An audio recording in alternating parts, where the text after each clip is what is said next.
KISS rule. You guys know the KISS rule? KIS? Keep it stupid. Wasn't there a spotlight on the performer? Didn't you have a spotlight over Oh, you can't tell. That's what Arda looks up here. It's just very small.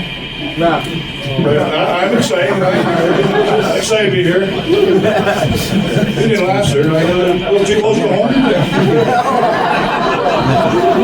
Oh, we're okay. You guys excited? You guys excited? I'm excited.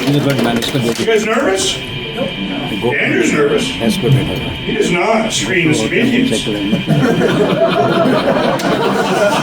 Most venues say, sure, Mr. Bowman, we'll consider you. Can you send us a clip?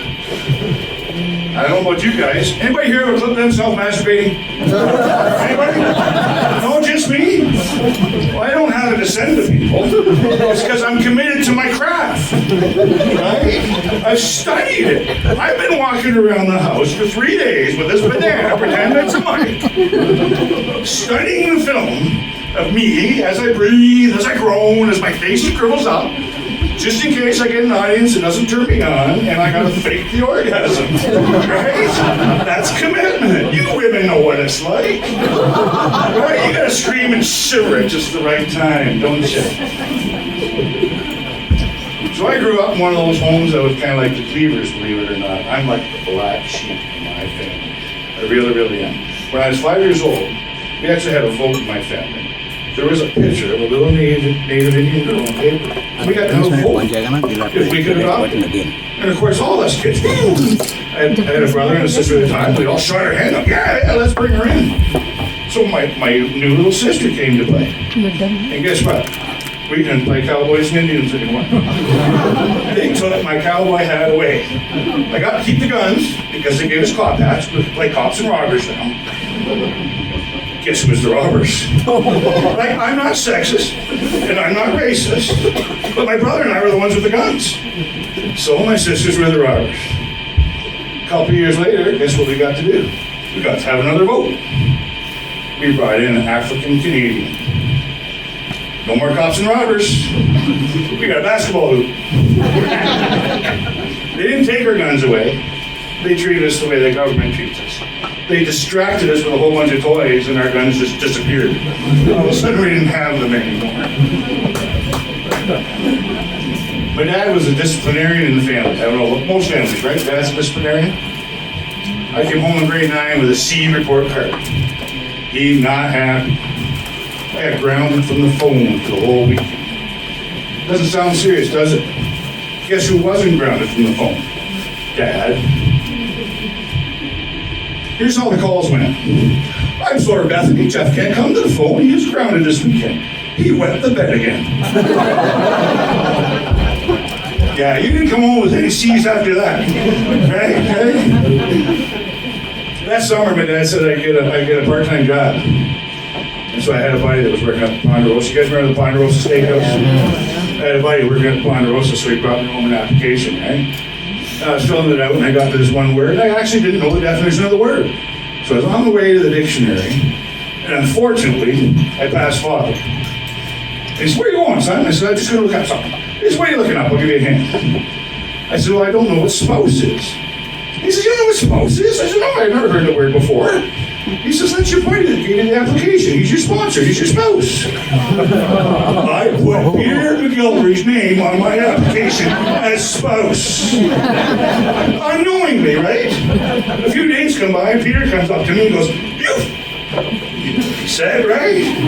He doesn't work there anymore. He was getting harassed so much. Every time I see Peter, he says, not a family Christmas comes by where somebody in my family doesn't ask about my husband. It's just crazy. I gotta just ask something here. Sir, what's your name? Mine? Yeah. Eddie. Eddie, are you a cop? No. Oh, are you sure? Hey, do we got any cops in the room? No? Any firemen? Nothing like that? Fire? You guys are firemen? Nice! Firewomen. Firewomen. Now, where you guys from? Local here? Yeah. Is it the same here where the cops and the firemen don't like each other?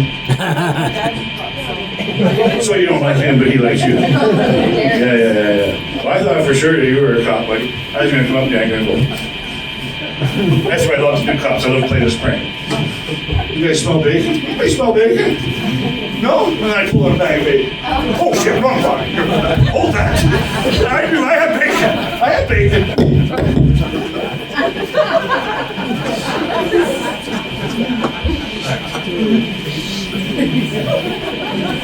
How am I doing for time, guys? We got a little bit of time first? So in February of 2020, I graduated from the improv course. And of course, right away, COVID struck. And I didn't have much of an audience. So what I used to do for fun is I would take my wife out on a Friday night and go to the restaurant. I'd watch a couple that signed into the sheet 3 steps ahead of me. As we walked by their table, I'd say, oh, wow, look at, there's Elaine and Terry. We haven't seen the Bells in forever. And then you go sit down, right? And you just leave them there sitting stupid. Hopefully there was another couple. They're asking, do you know that guy? You know that guy? Eventually they'll come up to me and they'll say, I'm so sorry, sir, I don't remember you. How do I know you? I go, you don't remember during COVID? When I watched you guys sign in and walk by the table and pretend to know you? You guys forgot that already? Life is fun. There's all kinds of good pranks. Another good prank during COVID, my mom died. Well, that's not the prank. But my mom died, and the rest of the family said, Jeff, you're the car guy.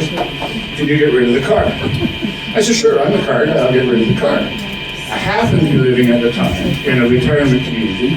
It was gated, and you were not allowed, of course, any company. So the second that car entered the guest parking lot, you know the retirement people are all over it, right? Who's got company? What's going on? So before I get a for sale sign into the car, there's a bit of a few people milling around. And I explained to them, Mom died, I'm getting rid of the car, I'm going to get a for sale sign right now, and I put it in the car. Well, just as I did that, the biggest, nosiest body of the park was walking up the road. And this guy, we call him the park police. He just wants to tell everybody what's going on. It's just he come up with all kinds of spurs. He said, whoa, what's going on? And I said, nothing, Bill. I just got to get back to my company. He said, Chef, you can't hit a company, it's COVID. I said, Bill, you just put a for sale sign in the car. Walked away. Bill was stewing for 4 blocks before he got home. And actually, he walked in the door. He's trying to throw me under the bus. And his wife goes, it's all over Facebook. His mom died. He's selling the car. Relax. You know what I mean? Just chill out. I think I'm running a bit short on time. What? I think I got a minute. I want to close for you guys. Here's how I want to close. I want to leave you a little bit wiser than when I found you. Hopefully. I used to have trouble remembering names. Anybody have trouble remembering names? Yeah. One thing I've noticed is the names I usually remember are the ones I've slept with. Makes sense, right? Those are the important names to remember?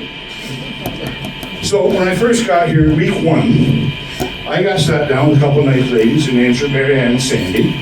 And I wanted to remember their names. I didn't sleep with them. It's called psycho-cybernetics. You imagine that you slept with them, right? And you remember their names. My God, was it a good night? That Sandy's a dirty talker. She is. I like a dirty talker. And Mary Ann, she's got experience. She knows stuff. Yeah, my ass was always an exit-only portal up until I met her. Listen, guys, I really appreciate you putting up with me. This was my stand-up virginity I just lost in front of you guys. I've never done this before. And I'm pretty much saying this my first virginity. It really did.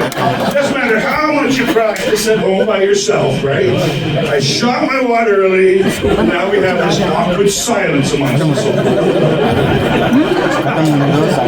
Thanks, everybody.